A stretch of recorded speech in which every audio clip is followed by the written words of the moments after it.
तो hello ji and welcome जी। तो भाई लोग एपिसोड की स्टार्टिंग में हम बैंकॉक को देखते हैं जो काफी गोश्त को खत्म कर देता है पर अभी भी कुछ बच जाते हैं। तो फिर वो गुस्से में अपने ओरा को रिलीज करते हैं और काफी सारे सोल स्नैचिंग स्किल के फुल फार्म के क्लोन बना लेता है, जिसे देखकर गंटाल थोड़ा शॉक होता है और कहता है कि इस लड़के का टैलेंट इतना भी बुरा नहीं है। देन बैंकॉक अपनी क्लोन आर्मी से उन गोश्त पर अटैक करवाता है जिससे वो एक झटके में ही खत्म हो जाते हैं। तो ये देखकर गंटाल काफी खुश होता है, पर वो कहते हैं ना कि खुशी सिर्फ 2 पल की ही होती है क्योंकि वो गोश्त दोबारा जिंदा हो जाते हैं, जिसे देखकर बैंकॉक भी सोच में पड़ जाता है कि अब इनका क्या करूं, ये तो मर ही नहीं रहे। तो फिर बैंकॉक एक स्कीम लगाता है और एम्परर ही की सोल सील टेक्निक का यूज करके उन्हें सील करने लग जाता है, जिसे देखकर गंटाल कहता है कि सोल सील टेक्निक अगर बैंकॉक ने इन्हें सील कर दिया तो वो तो इस बुक का न्यू मास्टर बन जाएगा। और बैंकॉक को उन्हें सील करने में बहुत ही ज्यादा मुश्किल हो रही होती है एंड इसी चक्कर में बैंकॉक के मुंह से खून निकलकर उसकी फॉर्मेशन पर गिर जाता है, जिसकी वजह से वो फॉर्मेशन पहले से 100 गुना ज्यादा स्ट्रॉन्ग हो जाती है और एक ही झटके में उन सभी गोश्त को सील कर देती है।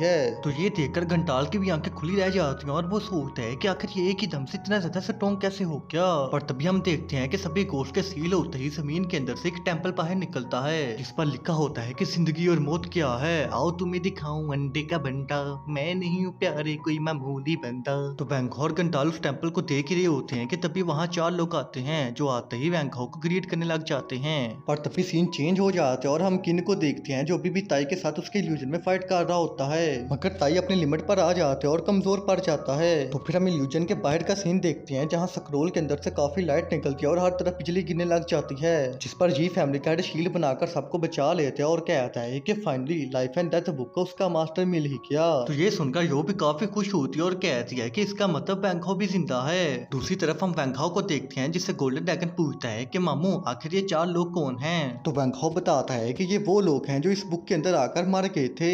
इस बुक में जो भी मरता है उसकी सोल हमेशा के लिए यहीं पर स्टक हो जाती है और जो कोई भी इस बुक का न्यू मास्टर बनता है वो इन्हें समन करके इनसे कुछ भी करवा सकता है। मैंने अभी अपनी काफी स्पिरिचुअल एनर्जी का यूज कर लिया है, जिसकी वजह से मैं सिर्फ 4 ही लोगों को समन कर पाया हूँ, पता नहीं यहाँ और कितने लोगों की सोल कैद होगी। जिस पर गोल्डन ड्रैगन कहता है कि इसका मतलब यहाँ पर तो गोड्स और पुराने समय के एंशिएंट लोगों की भी सोल कैद होगी। तो बैंकॉक कहता है कि हाँ हो सकता है एंड ये भी हो सकता है कि तुम्हारे किसी पुराने दोस्त की भी सोल यहाँ पर कैद हो। तो ये सब सुनकर घंटाल कहता है कि अच्छा तो ये है इस बुक का राज, बैंकॉक तुमने तो ट्रेजर के कुएं में अपना पैर रख दिया। जिस पर बैंकॉक कहता है कि हाँ मुझे पता चल गया है पर अभी हमें बाहर चलना चाहिए, ताई अपनी लिमिट पर आ गया है, वो किन को ज्यादा देर तक रोक नहीं पाएगा।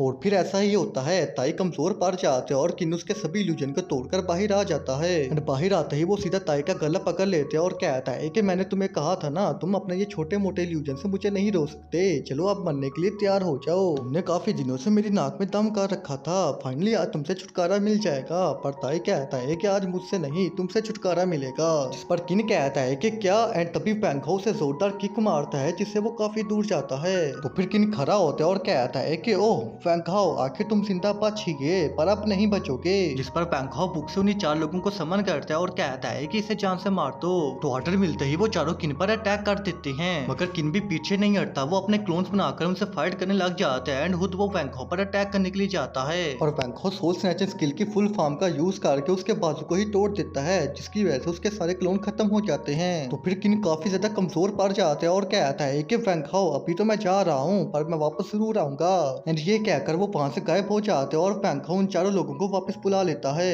दूसरी तरफ हम जो को देखते हैं जो बैंकॉक को देखकर काफी खुश होती है और वो अपने बड़े बड़े विचारों को सीधा बैंकॉक के मुंह पर मारती है, जिसकी वजह से बैंकॉक बेहोश हो जाते हैं और फिर कुछ देर बाद जब उसकी आंख खुलती है तो उसके सामने जिमी बैठी होती है जो उससे कहती है कि बैंकॉक अभी तुम्हें कैसा फील हो रहा है। तो बैंकॉक कहता है कि अभी मैं अच्छा फील कर रहा हूँ। तो जिमी बैंकॉक को एक सूप देती है और कहती है कि इसे पी लो और अच्छा फील करने लगोगे। तो बैंकॉक उसे पी लेते हैं और कहता है कि थैंक यू टेस्टी था। जिस पर जिमी कहती है कि क्यों नहीं होगा, मैंने अपने हाथों से बनाया था। अच्छा मेरे फादर ने तुमसे कुछ जरूरी बात करनी है इसलिए वो तुम्हें मीटिंग हॉल में बुला रही हैं। तो बैंकॉक कहता है कि मैं थोड़ी देर तक आता हूँ। जिस पर जिमी कहती है कि ठीक है अब मैं यहाँ से चलती हूँ। तो जिमी के जाते ही गोल्डन ड्रैगन कहता है कि मामू मेरा लड़कियों में हजारों सालों का तजर्बा है और मैं अपने उसी तजर्बे से तुझे बता रहा हूँ कि ये भी तुझ पर लट्टू हो गया और आज ये फुल मूड में थी। जिस पर बैंकॉक कहता है कि अपनी बकवास बंद कर, ये एक पारिवारिक शो है और वो उसे पकड़कर पटक देता है। दूसरी तरफ हम मीटिंग हॉल का सीन देखते हैं जहाँ ये फैमिली का हेड ताई की काफी ज्यादा तारीफ कर रहा होता है क्योंकि ताई ने काफी देर तक किन को रोके रखा था और बुक को चोरी नहीं होने दिया।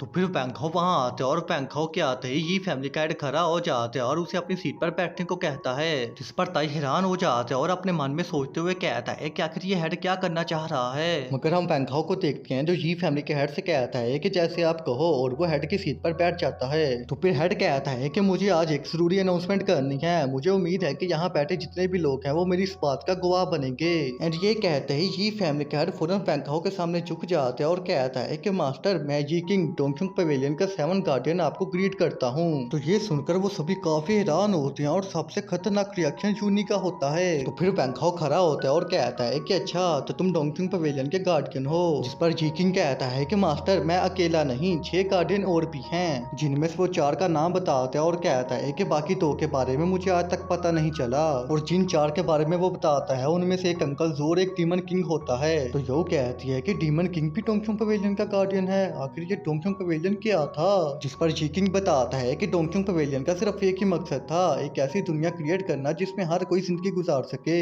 तो वैंकहाउ कहता है कि अंकल यी किंग, आप फिक्र ना करें, मैं डोंगचुंग पवेलियन का मकसद जरूर पूरा करूंगा। जिस पर यी किंग कहता है कि मास्टर, मैं आपके साथ हूँ। और फिर वो अपनी डॉटर जिमी को बुलाता है और कहता है कि जिमी, जल्दी आ जाओ, तुम्हारा दूल्हा आ गया है। तो जिमी फुल अंदाज में मीटिंग हॉल में एंटर होती है, जिसे देखकर वो सभी हैरान रह जाती हैं और कहती हैं कि क्या वैंकहाउ दूल्हा? सजना है मुझे, सजना के लिए, सजना है मुझे, सजना के लिए, जरा मुझे लटे सवार, हर रंग का रंग निखार, सजना है मुझे, सजना के लिए, सजना है मुझे, सजना के लिए।